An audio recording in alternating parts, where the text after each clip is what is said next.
lorsque Dieu jugera le monde avec le feu, comment ouvrira-t-il le chemin du salut pour l'humanité?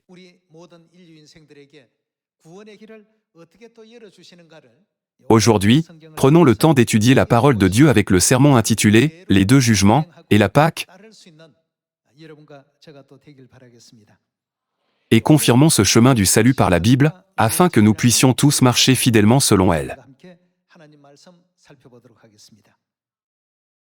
Les deux jugements désignent le temps du déluge de Noé, où Dieu a d'abord jugé le monde avec l'eau, et le second, dans les derniers jours, où Dieu jugera de nouveau le monde avec le feu.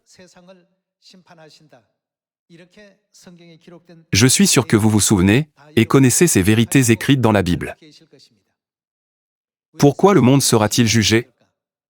Réfléchissons au temps où Dieu a jugé le monde, les jours de Noé, les jours de Sodome et Gomorrhe, et les derniers jours. Qu'est-ce que tous ces moments ont en commun?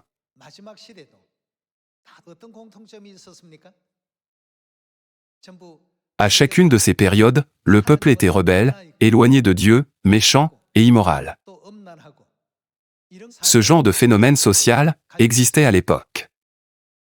Je prie pour qu'aujourd'hui, nous puissions prendre ce temps pour comprendre comment, au temps de Noé, de Sodome et Gomorrhe, et jusqu'au dernier jour, notre ennemi, le diable, utilise des stratagèmes maléfiques pour éloigner les gens de Dieu.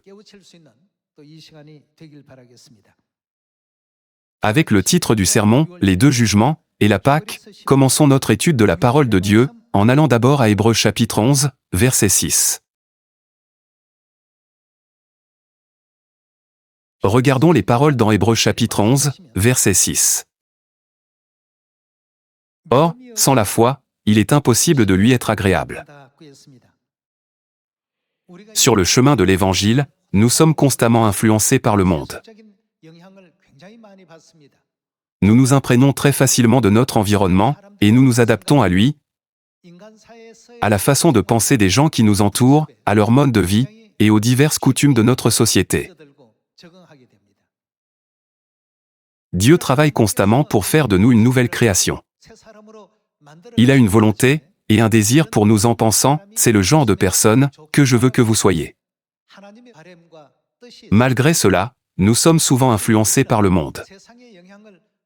Cependant, avec foi, nous pouvons surmonter toutes ces influences. Mais que si nous n'avons pas la foi, où notre vie spirituelle va-t-elle dériver? Où notre cœur sera-t-il attiré? Nous nous surprendrons inévitablement à regarder le monde en pensant, mais tout le monde le fait de cette manière. Il devient alors difficile de vivre la vie que Dieu désire pour nous, c'est-à-dire d'être une personne qui est née de nouveau. C'est la foi qui nous permet de nous défendre contre les influences du monde, parce que la foi fixe le but de notre vie sur le royaume de Dieu, n'est-ce pas? Continuons. Or, sans la foi, il est impossible de lui être agréable, car il faut que celui qui s'approche de Dieu croie que Dieu existe, et qu'il est le rémunérateur de ceux qui le cherchent.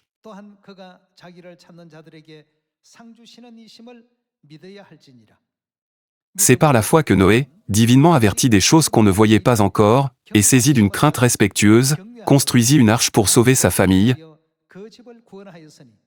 C'est par elle qu'il condamna le monde, et devint héritier de la justice, qui s'obtient par la foi. Il est dit, c'est par la foi que Noé, divinement averti des choses qu'on ne voyait pas encore, et saisi d'une crainte respectueuse, construisit une arche.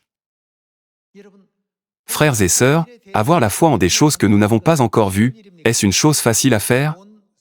Imaginez la scène du monde entier complètement couverte d'eau, c'est quelque chose qu'aucun de nous n'a jamais vu, même jusqu'à aujourd'hui. Le monde entier a été inondé du jour de Noé, pouvez-vous imaginer cela? À l'époque, une telle chose dépassait totalement l'imagination. C'est pourquoi Hébreux chapitre 11 appelle ces événements « des choses qu'on ne voyait pas encore ». De même, l'événement futur où Dieu jugera complètement le monde avec le feu, est aussi quelque chose que nous n'avons jamais vu.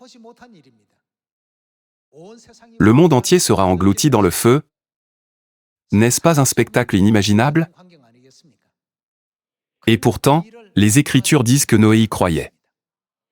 Il a cru, et qu'est-ce qu'il a préparé?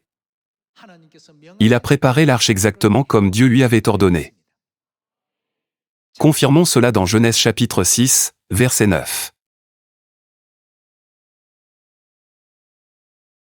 Genèse chapitre 6, verset 9. Voici la postérité de Noé. Noé était un homme juste et intègre dans son temps. Noé marchait avec Dieu. Noé engendra 3 fils, Sem, Cham et Japheth. Quel était l'état du monde?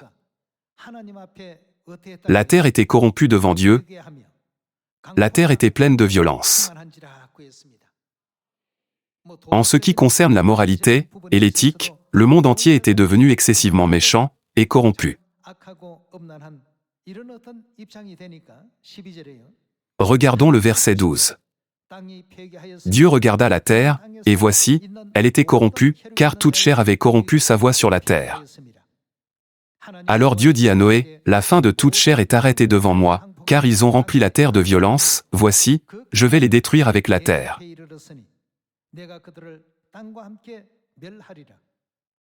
Fais-toi une arche de bois de goffet, tu disposeras cette arche en cellules, et tu l'enduiras de poix en dedans et en dehors.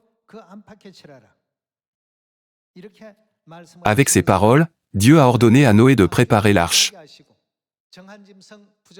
et d'y apporter un couple d'animaux de toutes sortes, en distinguant les purs des impurs.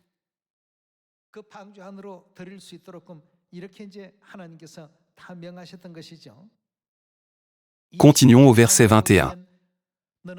Et toi, prends de tous les aliments que l'on mange, et fais en une provision auprès de toi, afin qu'ils te servent de nourriture ainsi qu'à eux.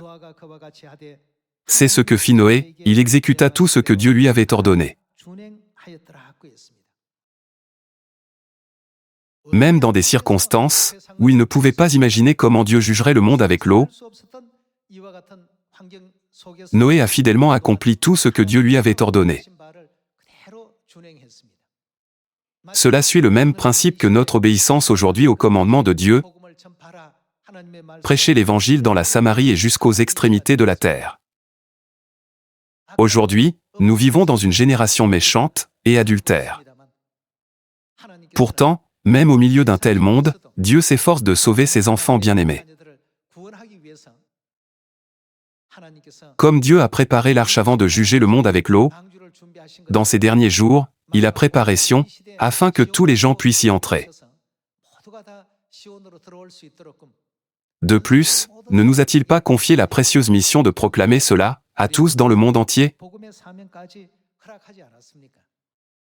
S'il y a un point que j'aimerais que vous reteniez du message d'aujourd'hui, le plus important, en fait, est que même si Noé n'avait jamais vu de telles choses de ses propres yeux,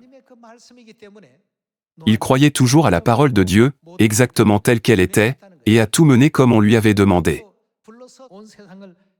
De même, le jugement futur qui frappera le monde entier par le feu est un événement auquel nous n'avons jamais assisté. C'est pour cette raison que nous, comme Noé, devons nous préparer à notre salut en cette époque. Nous devons devenir ceux qui peuvent conduire tous les peuples, afin qu'ils puissent retourner à Sion.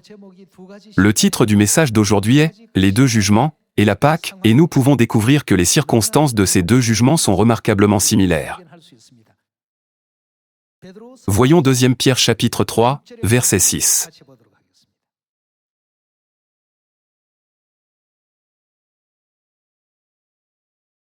Deuxième Pierre chapitre 3, verset 6. Et que par ces choses le monde d'alors périt, submergé par l'eau. Ceci est l'explication concernant le temps de Noé. Mais, par la même parole, la parole que Dieu a donnée quand il a jugé le monde par l'eau, était sa parole, et sa déclaration de juger ce monde par le feu, est aussi par sa parole.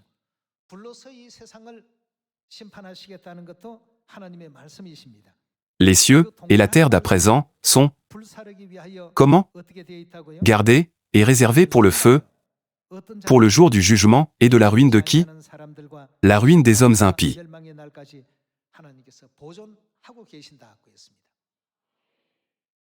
Finalement, les impies de ce monde sont tous sujets au jugement, comme ils l'étaient au temps de Noé. Par conséquent, il n'y a absolument aucune raison pour nous d'imiter leurs œuvres ou de suivre leur mode de vie. Nous ne devons pas dire « mais le reste du monde le fait » et cela semble aller. Notre norme pour toute chose doit toujours être Dieu. Nous devons toujours demander « comment Dieu voit-il cela ?» N'est-il pas vrai que ce n'est qu'alors que nous pourrons, par une foi appropriée, rester fidèles jusqu'à la fin et participer au salut que Noé a reçu? Continuons avec le verset 9. Le Seigneur ne tarde pas dans l'accomplissement de la promesse, comme quelques-uns le croient, mais il use d'eux. Comment? Patience envers vous, ne voulant pas qu'aucun périsse, mais voulant que tous arrivent à la repentance. Dieu attend que nous tenions ferme sur la bonne norme de foi qu'il désire, pour surmonter le monde, pour surmonter chacune de nos faiblesses, et pour que nous soyons toujours victorieux de toutes les épreuves, et de toutes les tromperies de Satan.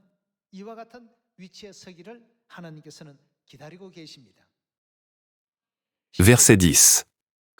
Le jour du Seigneur viendra comme un voleur, en ce jour, les cieux passeront avec fracas, les éléments embrasés se dissoudront, et la terre avec les œuvres qu'elle renferme, sera consumée.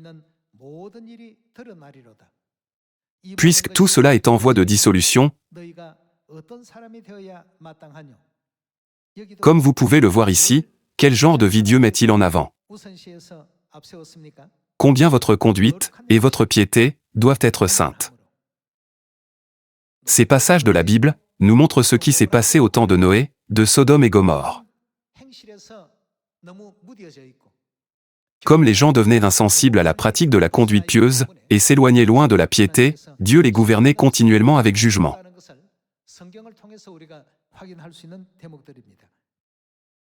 Verset 12.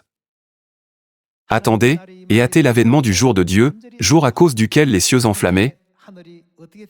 Comment? Se dissoudront et les éléments embrasés, autrement dit, notre chair, se fondront. Mais nous attendons, selon sa promesse, de nouveaux cieux et une nouvelle terre, où la justice habitera. Frères et sœurs, pouvez-vous même imaginer une telle scène? Vous vous demandez peut-être, comment les éléments peuvent-ils fondre? Comment les cieux peuvent-ils être détruits par le feu? Même lorsque Dieu a demandé à Noé, préparer une arche, et lui a ordonné d'y entrer. Les gens se sont demandé d'où dans le monde pourrait venir assez d'eau pour couvrir toute la terre. C'est une scène inimaginable. Cependant, Noé a cru à la parole de Dieu simplement parce que c'était sa parole et il a tout fait comme on lui avait ordonné.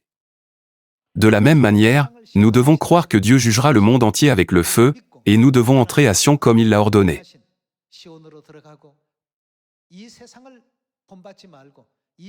Ne vous conformez pas au modèle de ce monde et n'apprenez pas les voies de cette génération.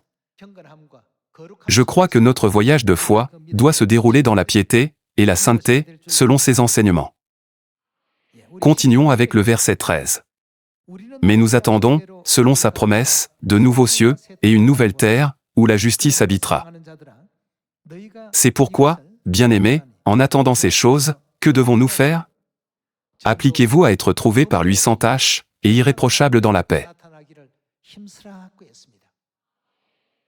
Ne devrions-nous pas, alors, nous efforcer de travailler avec un plus grand effort encore dans cette œuvre? Dieu nous a ordonné de proclamer rapidement la nouvelle bénie à tout le monde, avant de le juger avec le feu à la fin des temps. C'est la bonne nouvelle que nous devons partager, car ce temps est certain à venir. Allons à l'Évangile selon Matthieu chapitre 28, verset 18.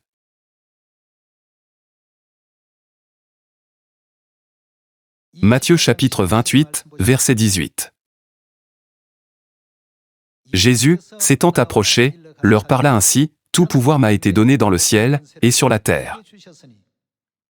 Allez, faites de toutes les nations des disciples, les baptisant au nom du Père, du Fils et du Saint-Esprit, et enseignez-leur à observer tout ce que je vous ai prescrit. Et voici, je suis avec vous tous les jours, jusqu'à la fin du monde. » Concernant tout ce que je vous ai prescrit, que nous est-il dit de faire? Nous devons leur obéir. De plus, il nous a ordonné d'aller le proclamer à toutes les nations. Au temps de Noé, Dieu a donné à tous les êtres vivants une chance avant de juger le monde par l'eau. Néanmoins, parce que les gens ont vécu une vie rebelle, ils ont moqué et méprisé les paroles de Dieu.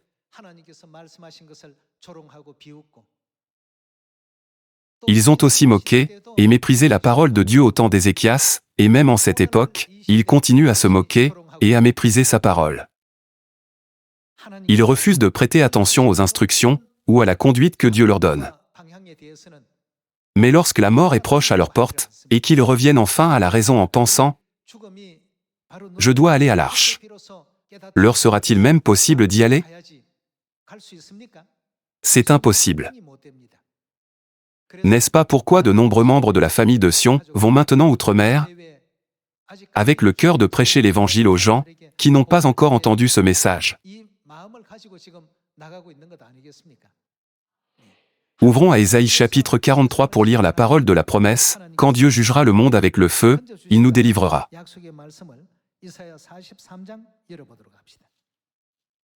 Une telle nouvelle est vraiment précieuse et bénie. Regardons la parole de Dieu dans Ésaïe chapitre 43, verset 1.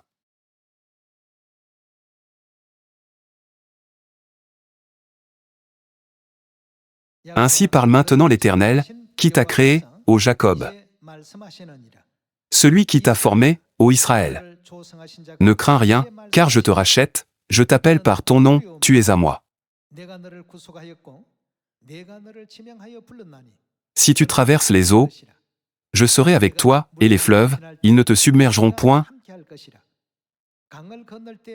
Si tu marches dans le feu, tu ne te brûleras pas, et la flamme ne t'embrasera pas. Car je suis l'Éternel, ton Dieu, le Saint d'Israël, ton Sauveur, je donne l'Égypte pour ta rançon, l'Éthiopie, et Saba à ta place. Parce que tu as du prix à mes yeux, parce que tu es honoré, et que je t'aime, je donne des hommes à ta place, et des peuples pour ta vie.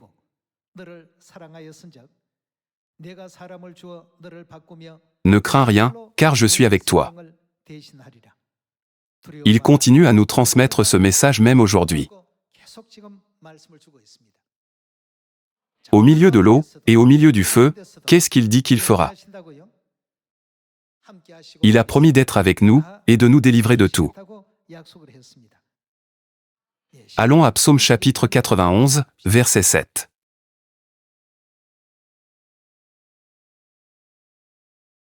Psaume chapitre 91, verset 7. Que 1000 tombent à ton côté et 10 000 à ta droite, qu'arrivera-t-il? Tu ne seras pas atteint. De tes yeux seulement tu regarderas, et tu verras la rétribution des méchants. Car tu es mon refuge, ô Éternel. Tu fais du Très-Haut ta retraite. Aucun malheur ne t'arrivera, aucun fléau n'approchera de ta tente.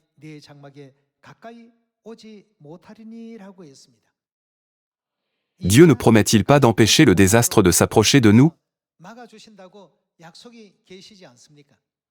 Examinons comment Dieu a déclaré qu'il protégerait tous les enfants de Sion.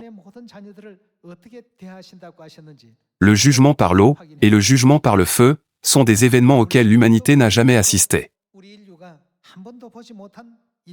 Cependant, ces événements se dérouleront exactement selon la parole de Dieu, alors il nous est ordonné de nous préparer.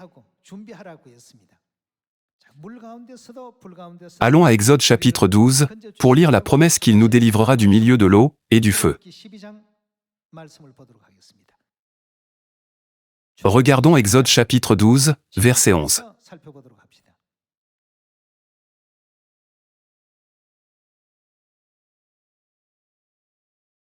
Quand vous le mangerez, vous aurez vos reins sains, vos souliers aux pieds, et votre bâton à la main, et vous le mangerez à la hâte. C'est la Pâque de l'Éternel. Verset 12. Cette nuit-là, je passerai dans le pays d'Égypte, et je frapperai tous les premiers-nés du pays d'Égypte, depuis les hommes jusqu'aux animaux, et j'exercerai des jugements contre tous les dieux de l'Égypte. Je suis l'Éternel. Le sang vous servira de signe sur les maisons où vous serez, je verrai le sang, Dieu a commandé de mettre le sang de l'agneau sur les montants et les linteaux des portes. Quand il verra le sang, que fera-t-il? Et je passerai par-dessus vous, et il n'y aura point de plaie qui vous détruise, quand je frapperai le pays d'Égypte. Cette promesse n'est pas une promesse qui s'est accomplie seulement en Égypte il y a environ 3500 ans. Que dit Dieu dans le verset 14? Vous conserverez le souvenir de ce jour. Quel est ce jour? C'est la Pâque. Et vous le célébrerez par une fête en l'honneur de l'Éternel, vous le célébrerez comme une loi perpétuelle pour vos descendants. Ainsi, la Pâque peut être considérée comme la garantie même de la promesse de Dieu. La Pâque contient la grande promesse que Dieu protégera toujours les enfants de Sion, que le jugement vienne par l'eau, par le feu ou toute autre situation. Par conséquent, lorsque vous irez outre-mer, je prie pour que vous enseigniez abondamment l'histoire de la Pâque et expliquiez pleinement la raison pour laquelle nous devons la célébrer. Tout comme Noé s'est préparé pour ce qui était invisible, Dieu nous a donné la Pâque pour que nous nous préparions à ce qui était invisible. Il prépare le chemin pour que toute l'humanité retourne à Sion, l'endroit où ces fêtes sont célébrées. Dans Exode chapitre 12, il promet « Je passerai par-dessus vous, et il n'y aura point de plaie qui vous détruise ». Par quel moyen Dieu nous fait-il maintenant cette promesse? N'est-ce pas la promesse que Dieu nous accorde par la Pâque? C'est pourquoi il est écrit dans le psaume chapitre 91 « Que 1000 tombent à ton côté, et 10 000 à ta droite », que dit la Bible qu'il arrivera? La promesse que « tu ne seras pas atteint », à qui s'applique cette parole? Que doivent-ils garder pour recevoir cette promesse? C'est la promesse que Dieu a faite à ceux qui célèbrent la Pâque. Aujourd'hui, en gravant profondément ces paroles de la vérité de Dieu dans notre cœur, confirmons par la Bible quelques détails supplémentaires sur le jour où Dieu jugera le monde par le feu.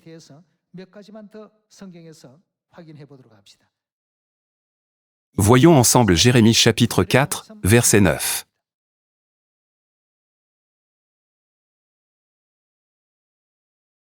Dans Jérémie chapitre 4, verset 9, il est écrit « En ce jour-là, dit l'Éternel, le roi et les chefs, qu'arrivera-t-il? Perdront courage. » La Bible dit qu'ils perdront courage, parce que cette scène sera si absolument terrifiante et choquante. Le roi et les chefs perdront courage, les sacrificateurs seront étonnés, et les prophètes? Comment? Stupéfaits. Le temps restant du jugement de feu sera rempli de scènes comme celle-ci. Maintenant, voyons Jérémie chapitre 5, verset 1. Jérémie chapitre 5, verset 1. Parcourez les rues de Jérusalem, regardez, informez-vous, cherchez dans les places. S'il s'y trouve un homme, s'il y en a un qui pratique la justice, qui s'attache à la vérité, et que fait-il? Pardonne à Jérusalem. Cela ne ressemble-t-il pas à un passage que nous avons déjà entendu quelque part, ou ailleurs dans la Bible avons-nous trouvé de telles paroles? Avant la destruction de Sodome et Gomorrhe, Abraham a supplié Dieu, « Veux-tu balayer les justes et les méchants ?» en réduisant continuellement le nombre de justes nécessaires pour épargner les villes. Cependant, à la fin, parce que même un petit nombre de justes ne pouvait pas être trouvé à Sodome et Gomorrhe, Dieu a finalement apporté son jugement final par le feu.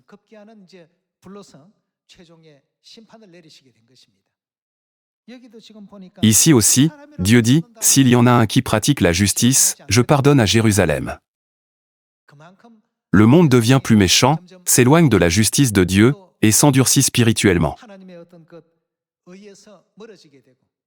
Quelqu'un peut dire, l'Église de Dieu n'est-elle pas trop rigide, en suivant uniquement la Bible? Comment peut-on vivre d'une manière aussi étouffante? Vivre selon la parole de Dieu n'est jamais étouffant. C'est le chemin le plus sûr, le plus béni, et le plus certain. Par conséquent, nous devons être ceux qui peuvent vivre de telles vies. Quand vous avez un moment, veuillez également revoir les scènes décrites dans 2 Pierre chapitre 3, Malachie chapitre 4 et Sophonie chapitre 1. Voyons Ésaïe chapitre 24, verset 1.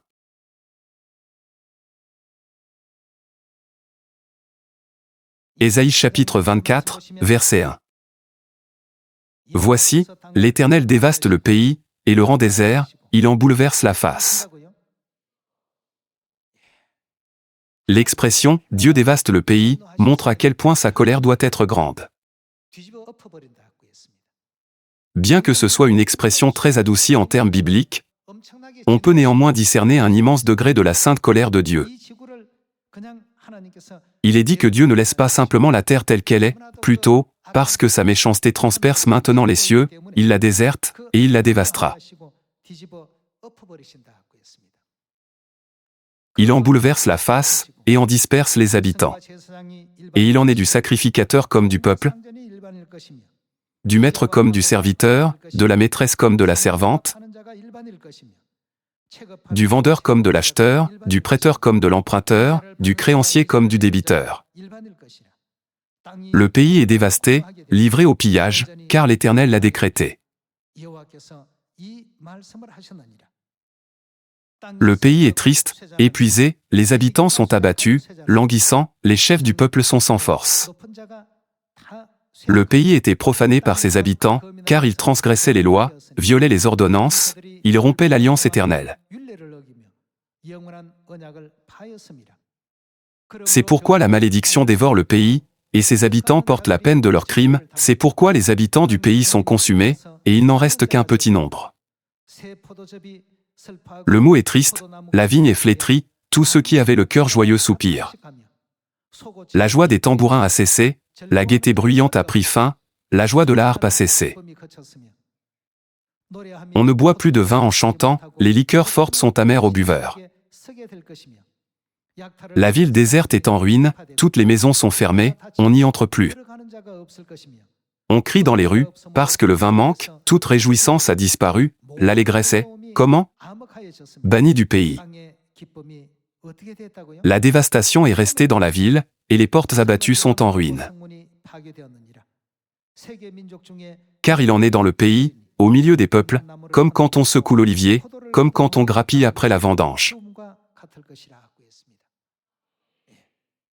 Frères et sœurs, essayez d'imaginer ce genre d'environnement, et ce genre d'atmosphère.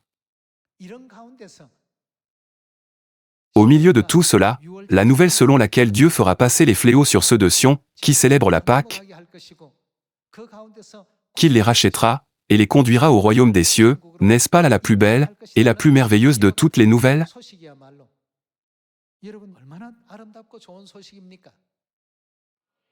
C'est la nouvelle que nous devons partager avec nos voisins, nos familles, nos proches, et tout le monde autour de nous.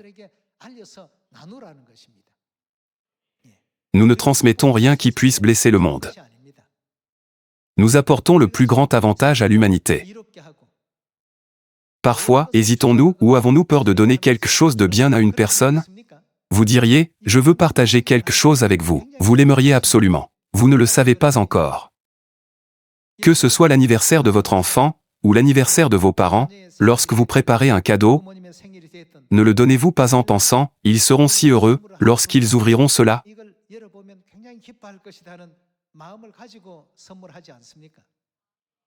Avec un tel cœur, nous devons prêcher l'Évangile, en partageant ces cadeaux un par un. C'est pourquoi le message que nous transmettons, en est un de joie complète. Ce message n'est-il pas écrit dans la Bible comme « l'Évangile », qui signifie la « bonne nouvelle » ? Proclamons-la haut et fort. Nous devons être ceux qui proclament la volonté de Dieu. Comme le monde a été jugé par l'eau au temps de Noé, Dieu apportera certainement le jugement dans les derniers jours.